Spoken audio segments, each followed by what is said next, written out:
In the previous videos, we saw how we can train convolutional neural networks. Let's now talk about improving the predictive performance of these networks using data augmentation.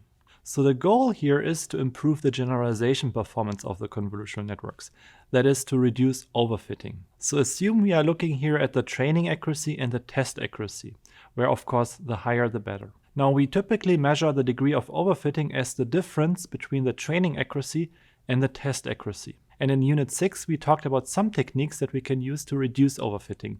For example, dropout and batch norm. Of course, we can also use dropout and batch norm for convolutional neural networks. So while dropout and batch norm are great techniques to reduce overfitting, we also mentioned many times that actually the best way to improve the generalization performance and to reduce overfitting is to collect additional data if we can. So what we often see in practice is that if we are increasing the training set size, we will decrease the degree of overfitting and of course then increase the test set and validation set performance. So yeah, often it's unfortunately not feasible to collect additional training data or to label additional training data. So if we can't collect or label additional data, one workaround would be using random data augmentation. So we can consider random data augmentation as a way to artificially increase the dataset size. Of course, artificially increasing the dataset size is not as good as using real data. However, it's often still beneficial. So let's take a look at some examples of data augmentation. So at the top you can see some of the original training examples in the MNIST dataset. So using random data augmentation, we for example can crop some of these images. So here what you see in the center are some randomly cropped images from the dataset.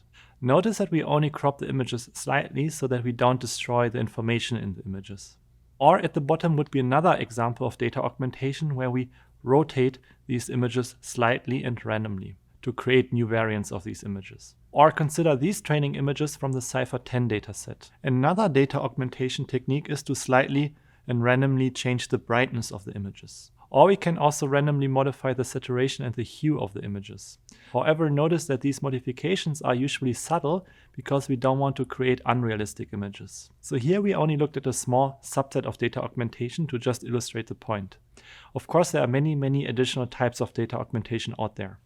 If you're interested, I will share additional resources with you in the resource section. So one additional point I want to make is that we don't apply these random data augmentations to the test data or to any new data. We only apply the data augmentation to the training data during training. Yeah, now that we learned about data augmentations and how they work, let's actually give it a try and see how they work in practice.